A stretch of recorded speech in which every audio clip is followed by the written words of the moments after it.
Hello everyone and welcome back to another video on my channel. Today we are back in the political machine 2020. As I said, we'd be getting back into the swing of things, start doing them all over again, making sure I'm getting content out for you. I didn't post in a month and a half and I feel bad for it, so I will definitely be doing it more often now.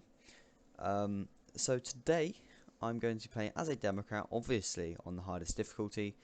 And I'm going to be playing as Kamala Harris, and I'll be playing against Donald Trump.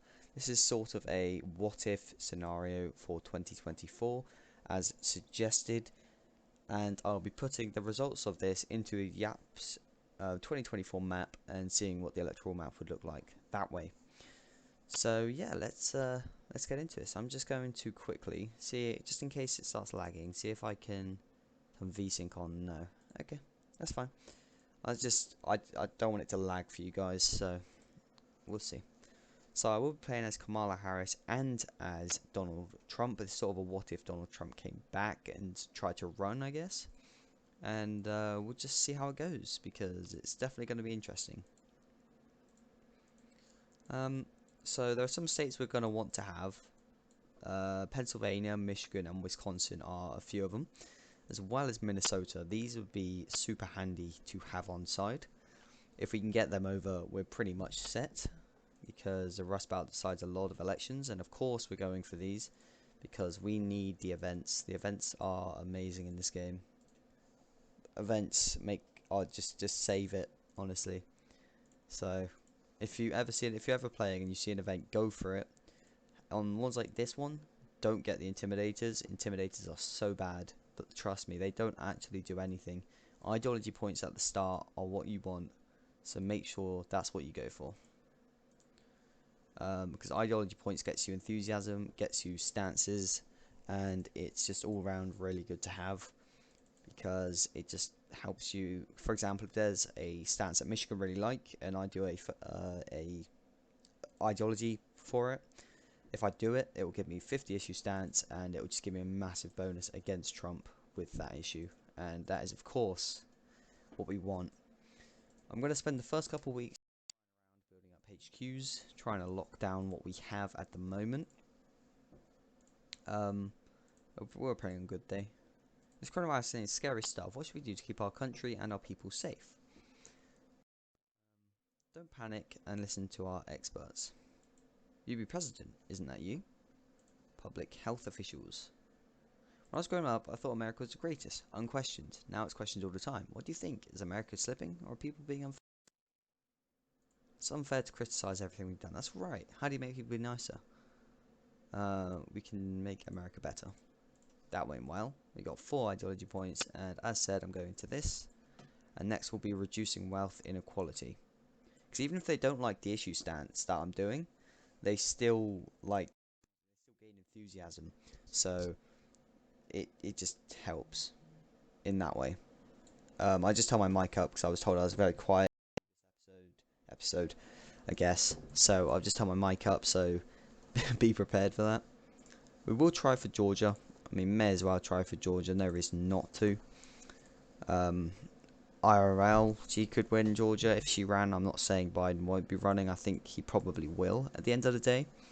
But I don't think he'd be I don't think he'd be in a fit state to run, if you understand what I'm going about. I think that it's probably be a candidate that transitions into a new era for America and then hands the reins over to somebody else. I think that's the best he could do for the Democrats anyway. I'm not.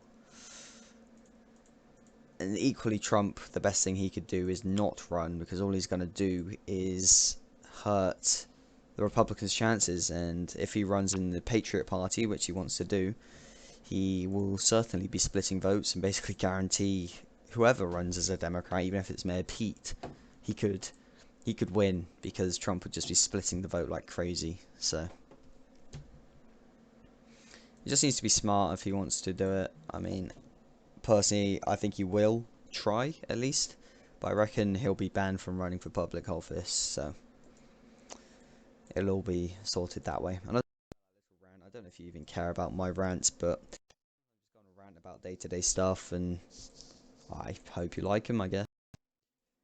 Right, abortion rights, that's another good one, because again, because by default it gives him enthusiasm, and that is not any stretch on any at all.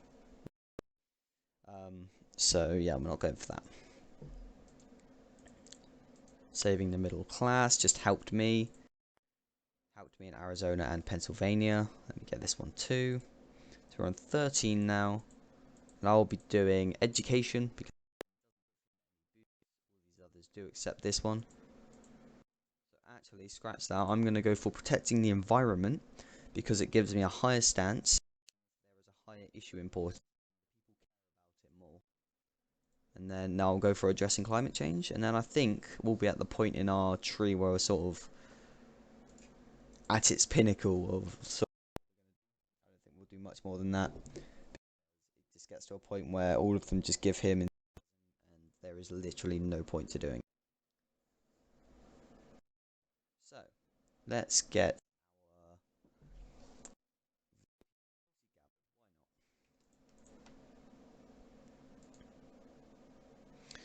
ideology points. Again, I'm going for one, and then I will be done. Ideology points.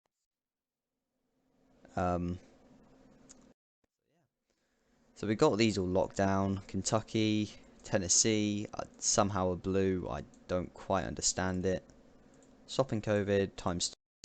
Double thumbs up, because a double thumbs up is really good. I do have a new headset right now, so if it cuts out, it's wide. So if it cuts out, that'll be wide temporarily, but it's so I will try and listen out for it if it does. But if it does and I don't notice, bear with, and I will be back to normal in as soon as I can, or I'll just speak over it because I obviously you guys have audio if you want to be interesting at all.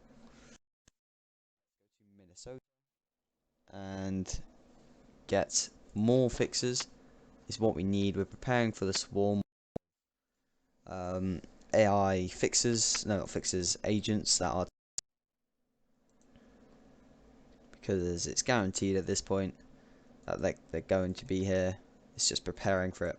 So we're going to get addressing climate change. It gives a lot of enthusiasm, a lot of issue importance, but I'm not going for renewable energy because of that enthusiasm boost.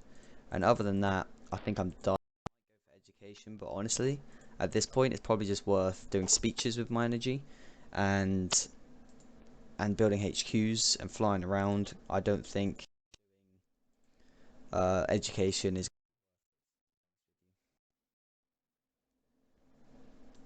So we're just flying around trying to get up in some of these states. I will be building HQs in these. I should really try. It's just occurred to me that I haven't been at all. So we will be getting a smear merchant in Florida. In real life, it probably would go to the Republicans if Trump didn't run, because a huge impact on the state. I think it's just sort of gone too far, because obviously it only went it only went about 3 to 4%. I can't remember exactly, or 2 to 3%. I can't remember the numbers exactly, I'm afraid. But the fact that it did by that big a margin for such a big swing state such as Florida, especially in an election he lost, is pretty. Genuinely, props to him. Credit where it's due. He did a very good job in Florida, and very, very proud of that. The deficit is getting ridiculous. Our grandkids are going to have to end up paying for all the spending. What are you going to do? Well, I don't want to raise taxes because nobody likes that. I could say it's nothing to worry. Slash spending. People can't like that. They didn't like that. Wall Street. Yes, we need to regulate Wall Street. Good. Okay, I kind of made up for it. But my credibility has been shot for the rest of the game, unfortunately. Which isn't good whatsoever.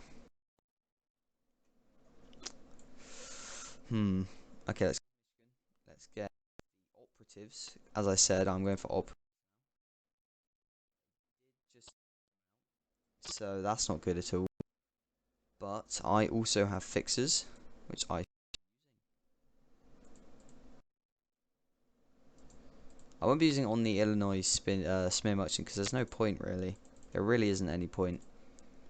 I'm going to do 2 speeches about protecting Social Security in Florida because that will give me a triple thumbs up.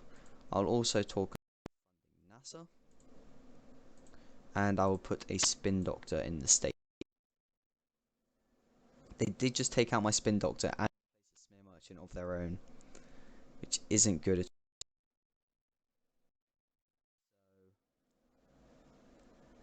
So yeah, sorry, my mic's been cutting out a bit there. Sorry about that. Okay, let's go to week 21.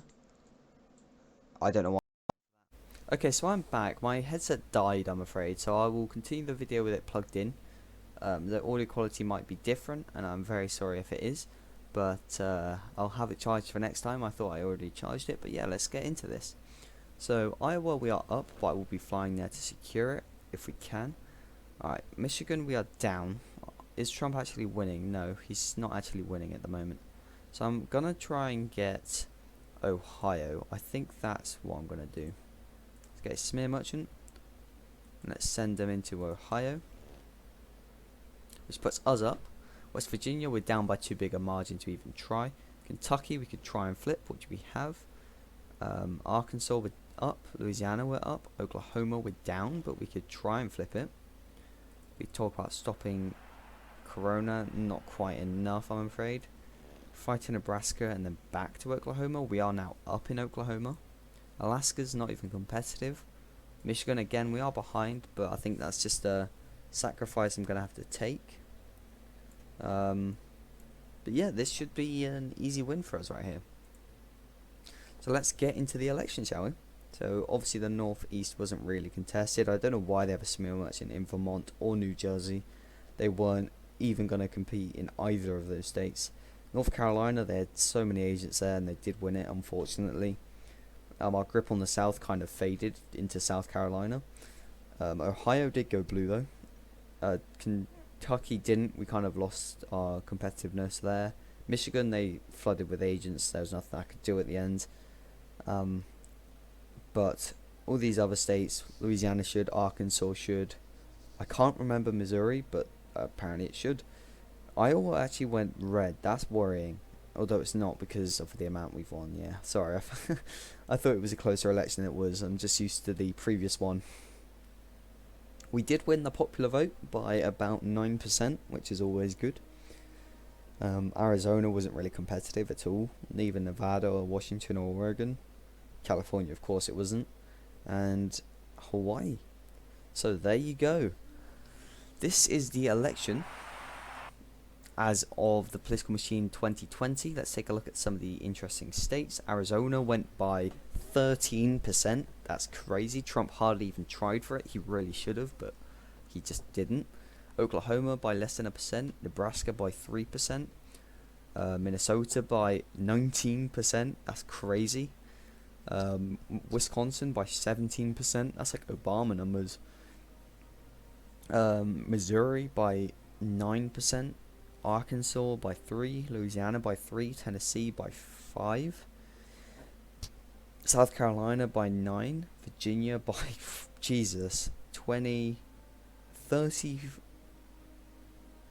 35% Virginia went to me by. Ohio went by 3% in the end. Pennsylvania went by 17%. Vermont, I don't know why they even tried for any of these. They weren't even close. Texas went by 11. Florida went by 7. Iowa went by less than 1. Indiana by less than 1. Kentucky by 3. North Carolina by 13. So all in all, a very close election. However, this is not the end. I will be putting it into YAPS and seeing on the 2024 map what the electoral count would be. So I will be right back. And we are back in the not on the political machine. We are on the electoral map. This is the, as you can see, 2024 map, as it has like Texas at 41. It's what will be changing. Well, I think California's losing 1 and New York is gaining 1 compared to this map. I think it's 54-28 rather than 27-55. But yeah, let's go into it. So obviously these states, as said, weren't competitive at all. they all went to Kamala Harris. Similarly though, Alaska wasn't competitive, Hawaii wasn't competitive, Wyoming, Idaho, Montana, Utah, not competitive at all. Neither North or South Dakota. Texas wasn't. Just in the simple states, Maine, which is counting all 4 electoral votes as 1. The Northeast, despite agents being put here, was not competitive at all. DC isn't in here, so wait, is it in there? DC? I actually don't realise. I don't mind. But we'll make it blue because it would be blue. Virginia, as we said, went by 30. Many percentages there. So that's a safe margin. I'm not going to do margins for them all. I can if you want next time, but this time I'm just going to make them blue or red. This is when the states become interesting, because Nebraska actually went blue. Kansas went red. Oklahoma went blue. Arkansas, so this entire wall went blue apart from Iowa, which went red. And then the South, except South Carolina, went red, and then South Carolina went blue. Florida went red. Kentucky went red. West Virginia went red. Indiana went red. Michigan went red. However, all the rest of these states went blue. It's a very, very odd electoral map, and I don't quite know what happened to cause this. However, in the 2020 map, it would have been 348 electoral votes to 190. However, in the 2024 map, it's 194 to 344. Again, if you want me to do the margins, like the likely, lean margins, tilt margins, etc., for next time, I will if you do more 2024 scenarios. But anyways, thank you guys so much for watching. Don't forget to like, comment, share, and subscribe. And I will see you guys next time.